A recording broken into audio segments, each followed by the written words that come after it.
तुर्की में aerospace industry के बाहर दहशतगर्द हमला, 4 अफराद जाँ बहक, 5 जख्मी। तुर्क मीडिया के मुताबिक एक हमलावर ने धमाका किया, बाकी अंदर दाखिल हो गए। हमलावरों में एक खातून भी शामिल है।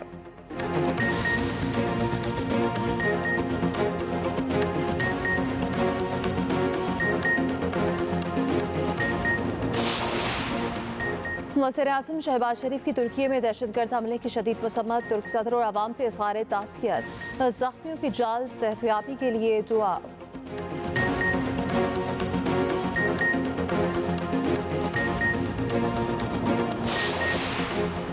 सऊदी वली-ए-अहद शहजादा मोहम्मद बिन सलमान से अमरीकी वज़ीर-ए-ख़ारजा एंटोनी ब्लिंकन की मुलाकात। मशरिक़ वस्ता में अस्करी कार्रवाइयाँ रोकने के लिए मुश्तरका कोशिशों पर तबादला ख़याल।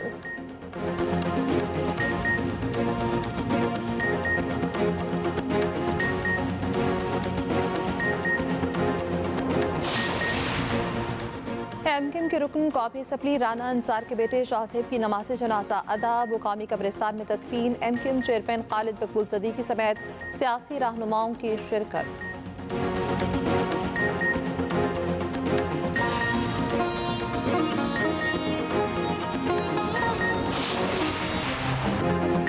Justice Yahya Afridi chief justice of Pakistan मुकर्रर। 26 अक्टूबर को ओहदे का हल्फ उठाएंगे। नए चीफ जस्टिस याहिया अफरीदी की तैनाती 3 साल के लिए की गई। सदर ममलिकत ने वज़ीर आज़म की एडवाइस पर तैनाती कर दी। वजारत कानून ने नोटिफिकेशन जारी कर दिया। चीफ जस्टिस काजी फ़ाइज़ ईसा और नए चीफ जस्टिस याहिया अफरीदी के चैम्बर में मुलाकात। जस्टिस फ़ाइज़ ने जस्टिस याहिया अफरीदी को मुबारकबाद पेश की। जस्टिस याहिया ने शुक्रिया के साथ मुबारकबाद कबूल की। जस्टिस याहिया अफरीदी जस्टिस मंसूर अली शाह के चैम्बर में भी गए। जस्टिस हसन अजहर रिजवी और जस्टिस शाहिद वहीद की भी नए चीफ जस्टिस याहिया अफरीदी से मुलाकात। चैम्बर स्टाफ ने भी मुबारकबाद दी। चीफ जस्टिस काजी फ़ाइज़ ईसा आज भी चैम्बर वर्क पर रहे। जुमेरात से केसेस सुनेंगे। चीफ जस्टिस काजी फ़ाइज़ ईसा 25 अक्टूबर को रिटायर हो जाएंगे। एजाज में अलविदाई फुल कोर्ट 25 अक्टूबर को होगा। फुल कोर्ट रेफरेंस से नए चीफ जस्टिस याहिया अफरीदी भी खिताब करेंगे।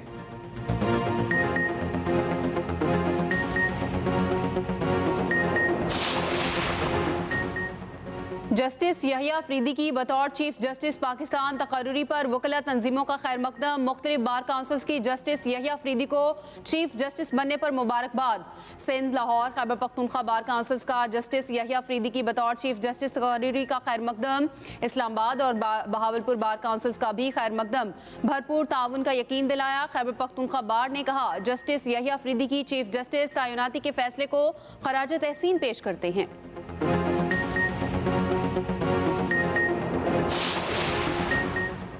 तोशाखाना 2 केस में बुशरा बीबी की जमानत मंजूर। रूबकार अडियाला जेल ना पहुंचने पर आज रिहाई मुमकिन न हो सकी। दौरान समाअत जस्टिस मियां गुल हसन औरंगजेब ने सवाल किया, बुशरा बीबी ने तोहाइफ जमा नहीं कराए तो बानी पीटीआई को मुलजिम क्यों बनाया गया? FIA प्रोसिक्यूटर ने कहा पब्लिक ऑफिस होल्डर बानी पीटीआई थे। जस्टिस मियां गुल हसन औरंगजेब ने रिमार्क्स दिए, ये तो जस्टिस काजी फ़ाइज़ ईसा की तरह का केस है। उस केस में भी शौहर को बीवी के किए के जिम्मेदार ठहराया गया था। जस्टिस मियां गुल हसन औरंगजेब ने तफ्तीशी अफसर से सवाल किया, जब से केस मुंतकिल हुआ आपने कोई तफ्तीश की? FIA की तफ्तीशी ने जवाब दिया, मुझे ज़रूरत नहीं पड़ी। जिस पर जस्टिस मियां गुल हसन औरंगजेब ने कहा, बहुत शुक्रिया। अदालत ने 10 लाख रुपए के जमानती मुचलकों के एवज फौरी रिहाई का हुक्म दे दिया। कौमी असम्बली में अपोजिशन लीडर उमर अयूब का कहना है कि नए चीफ जस्टिस के सामने मखसूस नशिस्तों का केस उठाएंगे, उनके सामने अपने केसेस लेकर जाएंगे। अडियाला जेल के बाहर सहाफ़ियों से गुफ्तगू में कहा, बुशरा बीबी के रूपकार जारी हो रहे हैं, नामचल के जमा हो रहे हैं। जिस जज ने रूपकार जारी करना थी वो गायब हो गए। सब पता है मामलात कहाँ से कंट्रोल हो रहे हैं।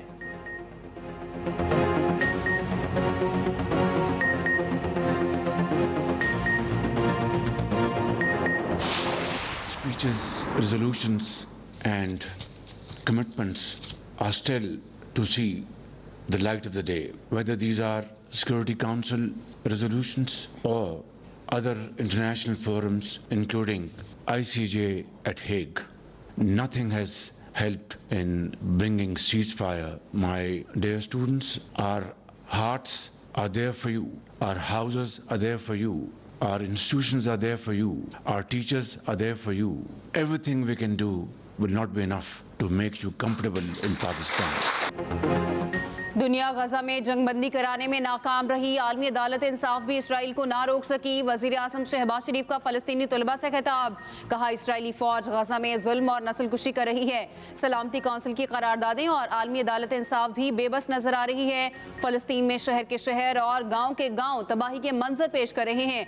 इसराइली फौज स्कूलों, अस्पतालों और पनागाहों पर वहशियाना बमबारी कर रही है। हमारे घर और तालीमी इदारे फलस्तीनियों के लिए हाजिर हैं।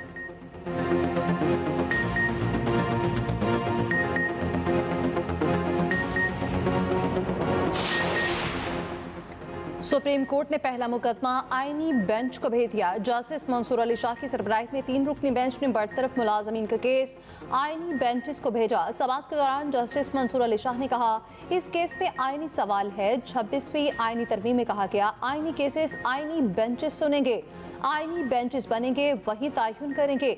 अदालत ने करार दिया, 26वीं तरमीम के तनासुर में आईनी सवाल के केसेस आईनी बेंचेस सुनेंगे।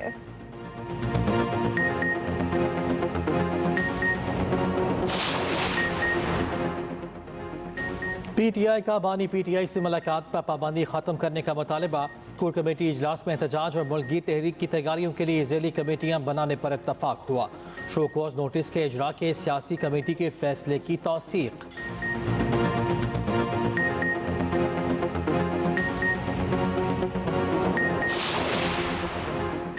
बानी पीटीआई की जाती मुआलिज से तिबी मुआयने की दरख्वास्त में इस्लामाबाद हाई कोर्ट ने जेल हुकाम और स्टेट काउंसिल का जवाब गैर तसल्ली बख्श करार दे दिया।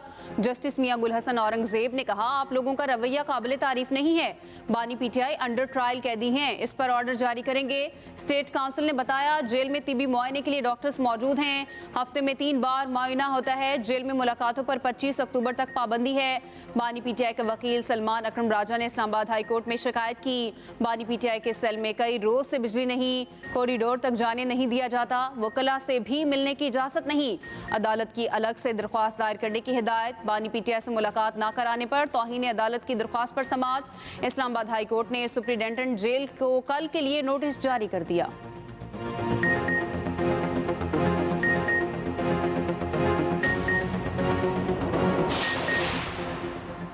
हमारे जजेस हेडलाइंस बनाने वाले सियासी केसेस पर ज्यादा वक्त लगाते हैं। वज़ीर आला मुराद अली शाह का सीधे असम्बली में इज़हार ख्याल, कहा इसे बेंच कहें या कोर्ट, काम वही होगा जो हुकूमत चाह रही थी।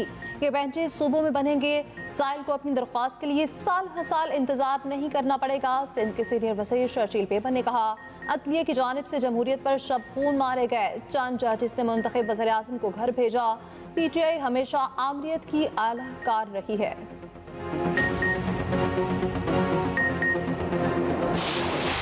पाकिस्तान और इंग्लैंड में फैसला कुन टेस्ट मैच कल। आखिरी टेस्ट में टॉस बेहद अहम, दोनों टीम्स का स्पिनर्स पर ही इन्हिसार। पाकिस्तान ने तीसरे टेस्ट के लिए टीम का ऐलान कर दिया। दूसरे मैच की प्लेइंग 11 बरकरार रखी। सिलेक्शन कमेटी की हिदायत पर पिच को रोज करने की कोशिशें। पंखों और हीटर से पिच मर्जी की बनाने की तैयारी। साबिक इंग्लिश क्रिकेटर्स की अमल पर कड़ी तनकीद। दोनों टीम्स की भरपूर प्रैक्टिस। इंग्लिश क्रिकेटर्स ने आला मिसाल भी कायम कर दी। ग्रुप फोटो के बाद इंग्लिश खिलाड़ियों ने कुर्सियां खुद उठाकर मैदान से बाहर रखी। आलमी टेस्ट रैंकिंग भी जारी। इंग्लैंड के जो रूट बदस्तूर नंबर 1 टेस्ट बल्लेबाज।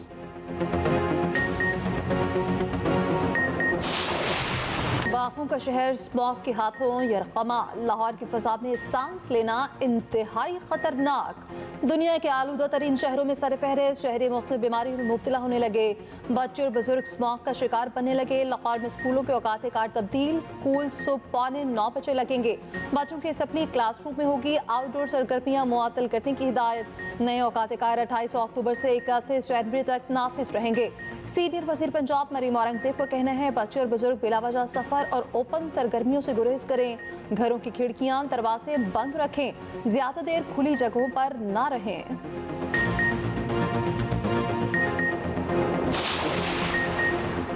वज़ीर आला पंजाब की पंजाब इंस्टीट्यूट ऑफ कार्डियोलॉजी आमद। मरियम नवाज का शोबा एमरजेंसी का दौरा। अस्पताल में ज़ेरे इलाज मरीजों और लवाहिकीन से मुलाकात। इलाज मुआवजे की सहूलियात से मुताल्लिक़ दरियाफ्त किया। मसाइल के फौरी हल का हुक्म। बहावलपुर से आए मरीज का मरियम नवाज को सैल्यूट। मरियम नवाज ने कहा, अवाम को माफियाज के रहमो करम पर नहीं छोड़ सकते। वज़ीर आला से अरकान पंजाब असम्बली सफदर हुसैन शाही और मोहम्मद जुबैर की मुलाकात। अवामी मसाइल, सियासी सूरत हाल और पार्टी उमूर पर गुफ्तगू। वज़ीर आला पंजाब से से बेलारूस के सफीर की भी मुलाकात हुई। पंजाब में बेलारूस के ताउन से ट्रैक्टर्स की तैयारी के लिए असेंबलिंग प्लांट लगाने का फैसला।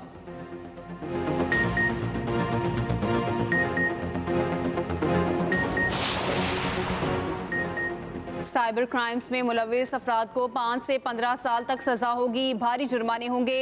सोशल मीडिया पर प्रोपेगेंडा और हरासा करने वालों के गिर्द घेरा तंग।